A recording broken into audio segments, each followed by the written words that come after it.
अस्सलाम वालेकुम। tutoria.pk पर खुश आमदीद। मेरा नाम फरहान अली है और मैं उर्दू का ऑन स्क्रीन इंस्ट्रक्टर हूँ। आज हम आपकी किताब के 20वें और आखिरी सबक की तरफ बढ़ेंगे। हिस्सा गज़ल का ये चौथा सबक है और किताब में इसका नंबर है 20वां। इससे पहले हम 3 गज़लें पढ़ाए हैं। पहली गज़ल थी मीर तकी मीर की, दूसरी गज़ल थी ख्वाजा हैदर अली आतिश की और तीसरी गज़ल थी मिर्ज़ा असदुल्ला खां गालिब की। तो अब हम 19वीं सदी ही के एक और शायर बहादुर शाह ज़फ़र की गज़ल पढ़ने जा रहे हैं। बतौर शायर भी उनकी तारीख़ में अहमियत है और बतौर शख्सियत भी उनकी बड़ी अहमियत है। तो हम बढ़ेंगे बहादुर शाह ज़फ़र के तारुफ़ की तरफ। तारुफ़ में आप ये बात लिख सकते हैं, सबसे पहले आप उनकी तारीख़ पैदाइश 1775 और तारीख़ वफ़ात 1862 लिख देंगे। इसके बाद आप लिखेंगे कि बहादुर शाह ज़फ़र मुग़लिया सल्तनत के आखिरी ताजदार थे। शाही ख़ानदान का फ़र्द होने के साथ साथ उन्होंने शायराना तबीयत भी पाई थी। शायरी में उन्होंने शाह नसीर, ज़ौक़ और गालिब से इस्लाह ली। 1857 की जंग आज़ादी में इक़्तिदार उनसे छिन गया। अंग्रेज़ों ने उन्हें रंगून बर्मा में नज़रबंद कर दिया, जहां उनकी उम्र के आखिरी साल नहायत तकलीफ़ में गुज़रे। बहादुर शाह ज़फ़र ज़ूद गो शायर थे। उनके कुलियात में 30,000 से ज़्यादा शेर हैं।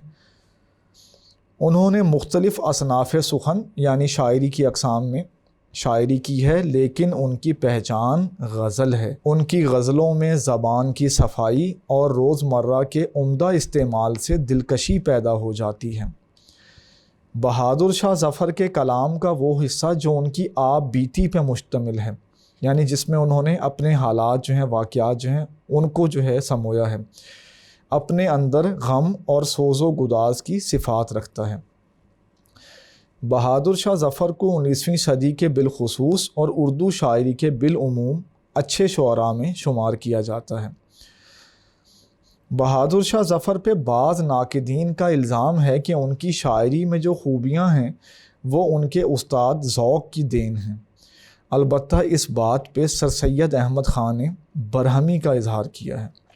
मौलाना हाली के मुताबिक ज़फ़र का तमाम दीवान ज़बान की सफाई और रोज़मर्रा की खूबी में अव्वल ता आखिर यकसां है। बहादुर शाह ज़फ़र का कुलियात ख़ासा ज़ख़ीम है जो 4 दीवानों पे मुश्तमिल है। कुलियात ज़फ़र में उर्दू ज़बान के अलावा पंजाबी और पूर्वी ज़बान के असरात के हामिल अशार मिलते हैं। बहादुर शाह ज़फ़र की बहुत सारी गज़लें और ढेर सारे अशार ज़बान ज़द आम हुए, यानी वो लोगों की ज़बानों पे जारी हुए, मशहूर हुए और उनकी बहुत सारी गज़लों को हिंदुस्तान के बड़े बड़े गुलकारों ने गाया है। यानी ये सिलसिला उसी वक्त शुरू हो गया था जब वो गज़लें जो है तख्लीक की गई थीं और ये सिलसिला आज तक जारी है। बहादुर शाह ज़फ़र के तारुफ़ से हमने आपको आगाह किया। आइए अब बढ़ते हैं उनकी गज़ल के तारुफ़ की तरफ और उनकी गज़ल के बारे में कुछ अहम बातें जानते हैं जिनका जानना आपके लिए ज़रूरी है। बहादुर शाह ज़फ़र की गज़ल जो है आप मुलाहिज़ा कर सकते हैं। सबसे पहले आप ये बात लिखेंगे कि ये गज़ल बहादुर शाह ज़फ़र के उसलूब की नुमाइंदा गज़ल है। इसके बाद आप ये लिखेंगे कि हयत के एतबार से ये एक मुकम्मल गज़ल है। क्यों? क्योंकि हयत में जो 4 अनासिर हैं, कौन से? मतला, मक्ता, काफ़िया, रदीफ़, वो चारों जो हैं इसमें मौजूद हैं। मतला भी इसमें है, मक्ता भी इसमें है और काफ़िया रदीफ़ भी इसमें मौजूद है।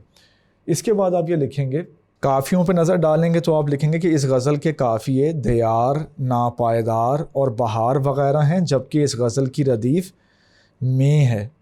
किताब में मौजूद बहादुर शाह ज़फ़र की दर्ज करदा गज़ल में दूसरा शेर इल्हाकी है। इस शेर के खालिक बहादुर शाह ज़फ़र के बजाय सीमाब अकबर आबादी हैं। सीमाब का शेर दुरुस्त मतन के साथ यूँ है, उम्रे दराज मांग के लाई थी 4 दिन।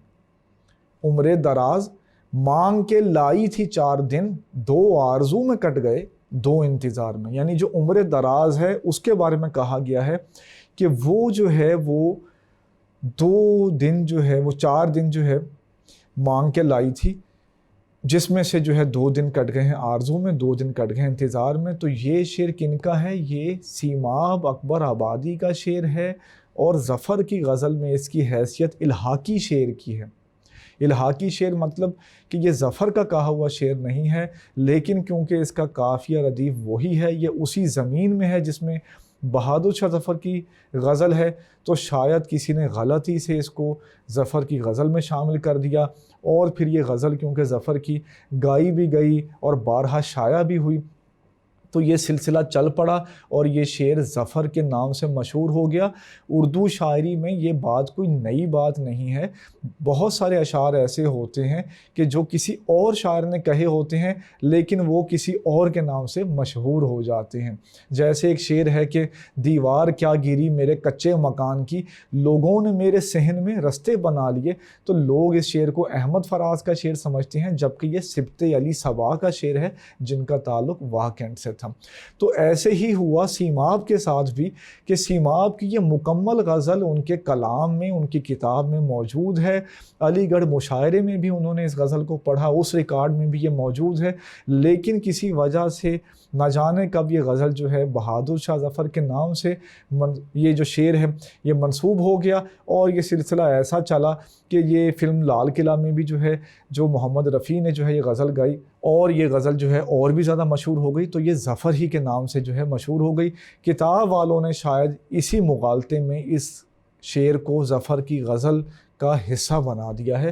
ہمارا کام ہے آپ کو حقیقت سے آگاہ کرنا، درست بات آپ کو بتانا۔ تو شعر یہ سیماب کا ہے، لیکن یاد رکھیں کیونکہ غلطی کتاب والے کر چکے ہیں، اس کو ترتیب دینے والے یہ شعر ظفر کے نام سے لکھ چکے ہیں، تو اگر آئے پیپر میں یہ شعر تو آپ نے سیماب کا نام نہیں لکھنا۔ آپ کی مجبوری ہے، ہماری مجبوری ہے، جب تک وہ درست نہیں کرتے تب تک ہم یہ بات تو جان سکتے ہیں ذاتی طور پر کہ یہ شعر سیماب کا ہے، لیکن آپ نے اسے بہادر شاہ ظفر کے نام سے ہی لکھ دینا ہے۔ ہاں، نیچے آپ جملہ معترضہ میں یعنی بریکٹ میں لکھ سکتے ہیں کہ یہ سیماب کا شعر ہے جو ظفر کے نام سے منسوب ہو گیا ہے، لیکن پہلے آپ نام انہی کا لکھیں گے۔ اس کے بعد آپ کے لیے جاننا ضروری ہے اس غزل کے بارے میں کہ اس غزل کی تشریح کرتے ہوئے مشکل الفاظ کے معانی کے ساتھ بہادر شاہ ظفر کے حالات زندگی کو مد نظر رکھنے سے اشعار کا تاریخی پس منظر بیان ہو سکتا ہے۔ یعنی اس غزل میں جو کہا گیا ہے، اس کے اشعار میں جو کیفیت بیان کی گئی ہے، اس کو بہادر شاہ ظفر کی زندگی سے جوڑ کر بھی آپ تشریح کر سکتے ہیں، لیکن یہ کوئی لازم نہیں ہے، کیونکہ غزل جو ہے وہ اپنے مرادی معنی رکھتی ہے۔ غزل ہر دور کے لیے جو ہے وہ غزل ہوتی ہے۔ یہ نہیں ہوتا کہ اگر جیسے فیض احمد فیض نے کہا کہ وہ بات سارے فسانے میں جس کا ذکر نہ تھا، وہ بات سارے فسانے میں جس کا ذکر نہ تھا، وہ بات ان کو بہت ناگوار گزری ہے۔ تو فیض صاحب نے یہ شعر کہا تھا پنڈی سازش کیس کے متعلق، لیکن یہ شعر اگر ایک غزل کا قاری پڑھتا ہے تو وہ اپنے مرضی کا معنی لے سکتا ہے، کوئی بھی معنی جو ہے وہ جو اس سے اخذ ہوتا ہے غزل کی روایت کو دیکھتے ہوئے وہ اس سے مراد لیا جا سکتا ہے۔ تو یہ نہیں ہوتا کہ اگر شاعر نے کسی بارے میں کہا ہے تو آپ اس کو بالکل جو ہے رک جائیں وہاں، آپ اس کی تشریح جو ہے غزل کی روایت کو دیکھتے ہوئے کر سکتے ہیں۔ تو ہم نے اسی طرح کی تشریح کی ہے جو ہم آگے پیش کریں گے۔ اس سے پہلے ہم آپ کو غزل کے مشکل الفاظ کے معنی سے آگاہ کریں گے، تو آئیے بڑھتے ہیں غزل کے مشکل الفاظ کی طرف۔